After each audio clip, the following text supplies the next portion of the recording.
Selamat siang. Saya PT Fani, boleh duduk dulu sebentar? Oh, jadi saya tadi habis dari klinik mata, terus ini resepnya. Baik Ibu, saya akan siapkan obatnya ya. Sambil menunggu, saya mau bertanya Ibu, kalau berkenan, jika saya jelaskan sedikit mengenai obat ini dan cara penggunaannya yang benar ya Ibu. Oke, tadi sebenarnya udah dijelasin sih sama dokternya, tapi saya belum begitu paham. Tidak apa-apa Ibu, nanti kita diskusikan bersama ya. Sebelumnya saya boleh tanya beberapa hal dulu untuk memastikan keamanan penggunaan obat ini Ibu? Boleh. Baik Ibu, sebelumnya Ibu atas nama siapa ya? Perkenalkan, saya Dinda. Umur saya 20 tahun.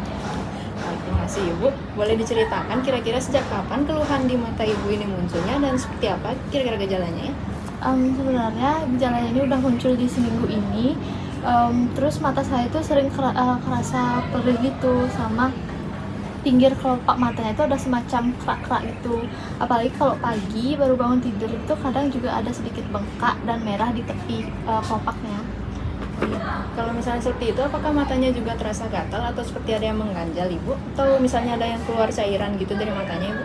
Iya Bu, gatal juga ada dan terasa seperti ada pasir di dalam mata.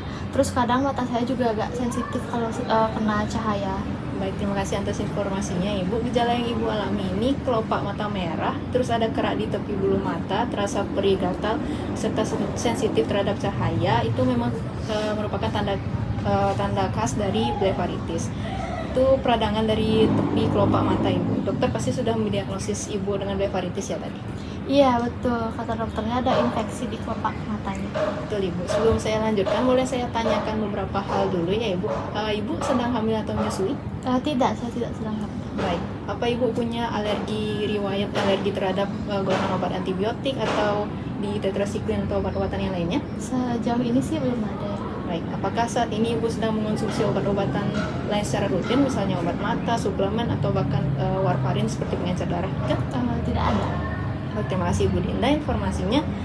Sekarang saya izin menjelaskan mengenai kondisi Ibu dan obat yang diberikan oleh dokter. Ibu Dinda, seperti yang tadi saya sebutkan, Ibu didiagnosis blefaritis. Nah, itu bahasa sederhananya itu peradangan atau infeksi di tepi kelopak mata, tepatnya di bagian pangkal bulu mata Ibu. Kondisi ini tuh memang bisa menimbulkan gejala yang sangat tidak nyaman seperti yang Ibu rasakan tadi. Betul sekali, rasanya itu kayak mengganggu banget, terutama di pagi hari sih. Ya Ibu, itu karena semalam kelopak mata Ibu itu tidak berkedip, jadinya kerak atau kotorannya itu numpuk di bulu mata. Nah, blefaritis ini tuh penyebabnya bisa macam-macam Ibu, bisa karena bakteri, bisa juga karena kondisi kulit seperti ketombe itu. Tapi yang paling penting itu kondisinya bisa diatasi dengan penggunaan yang tepat dan rutin itu. Kira-kira apakah berbahaya ya kalau nggak segera diobati? Kalau ditangani dengan baik biasanya tidak berbahaya sih Ibu. Kalau misalnya dibiarkan terlalu lama tanpa pengobatan, jangka panjangnya itu bisa aja menyebabkan blefaritis kronis. Nantinya ada perubahan pada kelopak mata Ibu yang dimana bisa sampai memengaruhi permukaan kornea dan penglihatan. Jadi memang penting untuk diobati sejak dini dengan cara yang benar. Baik Ibu, ini obatnya. Ini obat oxytetracycline ointment 1% atau bahasa mudahnya itu salep mata Ibu. Obat ini itu golongan obat keras ya Ibu. Jadi harus digunakan sesuai petunjuk dokter dan tidak boleh dibeli sembarangan tanpa resep. Oh iya, berarti ini antibiotik ya? Iya Ibu, betul, ini antibiotik karena oxytetracycline ini antibiotik kelompok tetrasiklin. Cara kerjanya itu menghambat pertumbuhan bakteri di penyebab infeksi di kelopak mata Ibu. Jadinya peradangannya nanti bisa reda. Terus selain itu ada efek antiinflamasi ringan yang nantinya akan membantu mengurangi kemerahan yang bengkak di kelopak mata Ibu. Kalau cara pakainya gimana ya? Saya takut salah. Baik, saya jelaskan step by step Ibu. Pertama Ibu cuci tangan dulu sampai bersih sebelum menyentuh area mata karena supaya tidak menambah kuman nantinya di mata yang sedang radang. Terus kedua Ibu tarik sedikit kelopak matanya ke bawah sampai membentuk kantong kecil. Baru habis itu ketiga dioleskan salepnya secara tipis-tipis kurang lebih 1 cm di sepanjang tepi kelopak matanya. Lalu habis itu dikedipkan perlahan beberapa kali sampel supaya merata. Baru setelah itu ditutup kembali salepnya itu dengan rapat. Biasanya berapa kali sehari ya Bu? Sesuai dengan resep dokter itu 3 kali sehari Ibu, misalnya pagi, siang, dan malam sebelum tidur. Kalau bisa dijadwalkan itu jangan sampai terlewat. Kalau salep malamnya sebelum tidur itu sebaiknya tidak disarankan, jadi mungkin setelah makan malam itu boleh digunakan. Oh gitu, Kalau misalnya saya lupa satu kali itu bagaimana? Misalnya lupa dan waktunya masih jauh dari jadwal berikutnya, boleh digunakan langsung begitu ingat. Tapi kalau misalnya sudah mendekati waktu penggunaan berikutnya, bisa dilewati saja yang sudah terlewat. Jadi dilanjutkan aja yang berikutnya. Jangan digandakan dosisnya ya Ibu. Baik Ibu Dinda, mungkin selain itu ada beberapa efek samping yang perlu Ibu ketahui. Walaupun tidak semua orang akan mengalaminya. Misalnya akan terus terasa perih atau terbakar sementara setelah digunakan. Ini biasanya normal dan biasanya hilang sendiri dalam beberapa menit. Oh, berarti kalau terasa agak perih sebentar itu nggak apa-apa? Ya nggak apa-apa Ibu, itu wajar karena tapi kalau misalnya perihnya itu berlangsungnya lama atau ada gejala baru seperti kemerahan yang makin parah, pembekakan atau misalnya gatal yang tidak biasa, itu biasanya alergi Ibu. Jadi kalau misalnya terjadi seperti itu bisa dihentikan penggunaannya dan bisa menghubungi dokter Ibu. Baik Ibu. Ya, satu hal lagi yang mau saya sampaikan, salep mata ini jangan sampai diberikan ke anak yang di bawah umur 8 tahun tanpa pengawasan dokter ya Ibu, dan tidak boleh digunakan oleh ibu hamil. Karena Ibu tadi bilang tidak hamil dan tidak menyusui, jadi obat ini aman untuk Ibu gunakan. Untuk penyimpanannya sendiri bisa disimpan salepnya itu di yang terhindar cahaya matahari langsung bisa dan di tempat lembab. Jadi suhu ruangannya biasanya sudah cukup. Terus tutup tubnya itu harus ditutup dengan rapat setelah setiap penggunaan dan jangan sampai menyentuh ujung tub ke permukaan mata langsung waktu menggunakan supaya tidak terkontaminasi.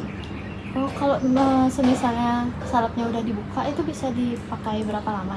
Biasanya salep matanya kalau misalnya udah dibuka itu maksimal makainya cuma 4 minggu Ibu. Jadi walaupun tanggal kadaluarsanya masih lama, sebaiknya setelah 4 minggu itu bisa dibuang supaya tidak meningkatkan risiko kontaminasi. Kalau misalnya selain pakai salep matanya, apakah ada cara lain untuk bisa meredakan rasa gatal di mata saya? Ada Ibu, yang pertama itu bisa pakai kompres. Jadi nanti Ibu menggunakan kain bersih itu nanti dibasahi dengan air hangat, baru bisa ditempelkan di matanya sekitar 5 menit hingga 10 menit. Jangan menggunakan air panas ya Ibu. Terus juga nanti nanti akan membantu melunakkan kerak yang ada di bulu mata dan membuka saluran kelenjar minyak di kelopak mata supaya bisa mengurangi rasa gatalnya. Biasanya kompres ini tuh dilakukannya sebelum digunakan salepnya, biasanya di pagi hari sih Bu. Oh, ternyata bisa kayak gitu ya perawatannya. Iya. Sekarang udah ngerti sih. Baik Bu Dinda, sebelum saya akhiri mungkin saya ingin memastikan bahwa Ibu sudah memahami semua yang kita diskusikan tadi. Boleh saya minta Ibu untuk mengulang secara singkat ya bagaimana cara menggunakan salepnya? Baik Ibu, jadi pertama itu saya akan cuci tangan terlebih dahulu sebelum pakai salepnya. Terus baru dah dibuka kelopak matanya, kelopak mata bagian bawah. Kemudian dioleskan tipis-tipis salepnya di kelopak matanya yang sakit. Terus dilakukan sebanyak 3 kali sehari. Kemudian sebelumnya itu boleh juga dikompres dulu dengan air hangat dan juga kelopaknya dibersihkan juga. Nah, terus kalau ada rasa perih sebentar itu normal, tapi kalau makin parah harus ke dokter. Baik, sudah bagus sekali ya Ibu Ninda, sudah tepat. Mungkin saya ingin menambahkan sedikit, jangan lupa ditutup tubnya itu dengan rapat setelah dipakai dan simpan di tempat yang tidak terkena cahaya langsung ya Ibu. Siap Ibu, terima kasih banyak ya penjelasannya, sangat lengkap dan juga mudah dimengerti. Sama-sama Ibu, semoga lekas sembuh. Kalau misalnya ada yang kurang jelas atau misalnya ada pertanyaan lagi setelah ini, Ibu boleh datang kembali dan menghubungi kami ya. Hati-hati jalan ya Ibu. Baik, terima kasih Ibu, permisi. Ya.